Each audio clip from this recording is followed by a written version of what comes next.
Well, Strange New Worlds has an adventure in space. Not really. At least in this episode, they rip off Star Trek. You know, the original series and Next Generation. With the original series, they do a parody of the original series. Of course, Black Mirror did it better.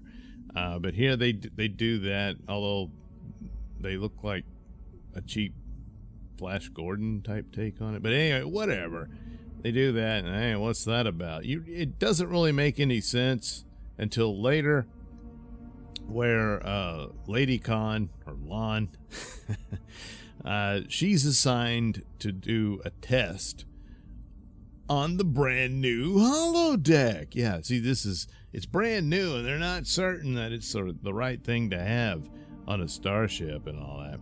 So Captain Pike and Number One call her in and say, hey, we want you to test this thing out and see what you think, and see if it could be used to help train crew members and all this stuff, and worth having for the power drain that it causes.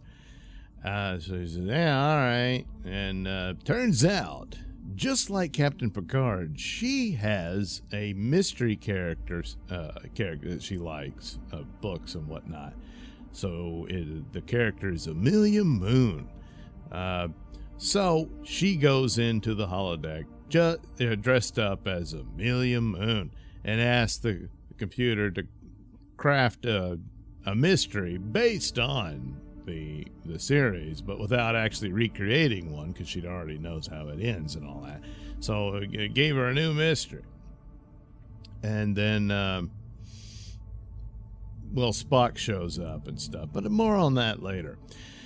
So it turns out the mystery is this murder mystery. This producer of a TV show from the 60s is found dead, and there's all these different Hollywood people, including the guy who plays the main character in the show. Turns out the show is basically Star Trek, but it's called The Last Frontier. And what you saw in the opening was a scene from that show. And they were all having a party or something at the producer's house, and he's found dead. So they're all suspects, so it's that kind of thing. And Lan's got to figure it out. Well, turns out, due to the power drain and whatnot, the Enterprise is in trouble because they're to observe a gamma burst. And so they're sitting there looking at it, which I wouldn't recommend. But, they're on a starship with shields and stuff. And, it's about to do this extra burst, and they need more shielding or whatnot, but they don't have the power because, well, the holodeck is draining on it. But they can't shut it off. Something's wrong. And so Scotty is supposed to figure it out. He has to go to her for help because, he's just a stupid man. And he's working on it, and then eventually realizes he has to sort of put himself into the program to communicate with Leon to tell her what to do. And turns out you got to solve the mystery for the program to shut itself down. So, that's what she's got to do. So she goes through the suspects, and the other crew members are playing the other characters and all that, and giggle tee-hee and what have you. And then ultimately, Spock is revealed to be the suspect. Spoiler, But it's not the real Spock. It's the facsimile of it, because the computer was picking a personality that she would never see coming as possibly being the killer or whatever. And why? Why would she trust Spock so much? Because the computer realizes she's already in love with him. So they've moved on from Chapel and Spock because, that was kind of stupid to begin with. It doesn't really correlate with the original show. Come on. Chapel had the crush, Spock didn't, and it was years later. So, but it doesn't matter. This is an alternate universe, so, do whatever you want. And plus, she danced with him in that stupid Trelane episode they did. And so that's, he touched me. So now she's in love with him. So they make out at the end. Yeah. So, top to bottom, this is pretty much like quite a few of the holodeck episodes that Next Generation did. At least they would put different angles on them. But this one is pretty much a ripoff of the one where, Data and LaForge ended up, they create Moriarty and he becomes, a malevolent program on a sentient one or whatever. But that whole thing where they had to go in and solve it and whatnot, that's pretty much what they're ripping off. The only difference being is, well, Geordi and Data never made out. That's about it. So, sure, it's lazy. Can they do something original? No, they cannot. That's not about wokeism or anything. Wokeism is just the shield to try to distract from the lack of talent and skill and ability. They don't have any ideas. If it's not ripping off an older Star Trek episode, it's ripping off something else. Again, Buffy, Star Wars, Dune, Alien. I don't play the video game Mass Effect, but I've seen people make the point and pointed it out, and I'm like, oh God, yeah, they stole from that. And on and on and on with that. Probably other genres too, and every now and then they'll, Star Trek. So they'll pick crap from the old show and repurpose it, but not even in a new way. They can't come up with other ideas. Either that or they just blatantly get it wrong. It's like the Vulcans. They don't understand them at all. So, they can't. They can't help it. They don't have the skill and the ability. And that's that.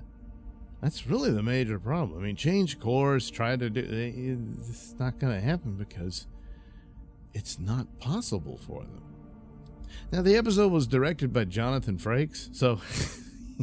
He had to have been sitting there like, oh yeah, I remember that episode because he was there, So I don't know. It's gonna piss off people because the guy does his spoof of Shatner and stuff like that, and he said, "Hey, we just minted this for fun, I know, probably, I guess, I don't know.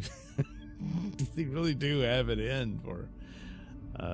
Quite a few, certainly the fandom and whatnot. So yeah, it's a possibility, but at the same time, pretty tone deaf too, So whatever. Another pretty much wasted episode. It's too bad. So right now, the first episode of season 3, it's part 2 of the cliffhanger from the last season, which I'd forgotten they'd even had a cliffhanger, but it's dogged down because they rewrote the Gorn to be an alien ripoff. So even though it was this rescue mission type story, it was all right, I suppose. Second episode's crap. That's the Trelane one and all that. Third episode, all right, it had some things in it. It had zombies, so it had to have zombies. But the zombies are rather incidental. They're just there, and they don't really matter, as this is a follow-up on the Klingons from the Klingon War and stuff. Although during the Klingon War, which took place during STD, boy, the Klingons didn't look like these Klingons at all. So yet another timeline, Well, what have you. But this was another bad episode. So odds are more bad than good. And so far, nothing that comes close. It's like as I keep going back, their Lotus Eaters episode, it's probably their best one. And just between the chemistry between Kirk and Lady Khan in that time traveling episode, that was a little more of an effort. And that's the one that it confirmed that this is an alternate timeline. So there you go. That's about all there is. I don't anticipate it getting any better in the future, but before it runs out, because it's over. But, yeah, I know about the puppet episode. It's just them trying to be silly again, and can't even do that. So there you go. The adventure in space. Well, it did take place in space. Yeah, but that's about it. They did get hit by the gamma burst, though. They should all be dead. In fact, it hit them several times. I mean, what's her name? Torres. She's the best pilot ever, so she, dodged it. She didn't dodge it. It hit the ship a couple of times. All right. Oh, well, I guess it wasn't as bursty as they thought.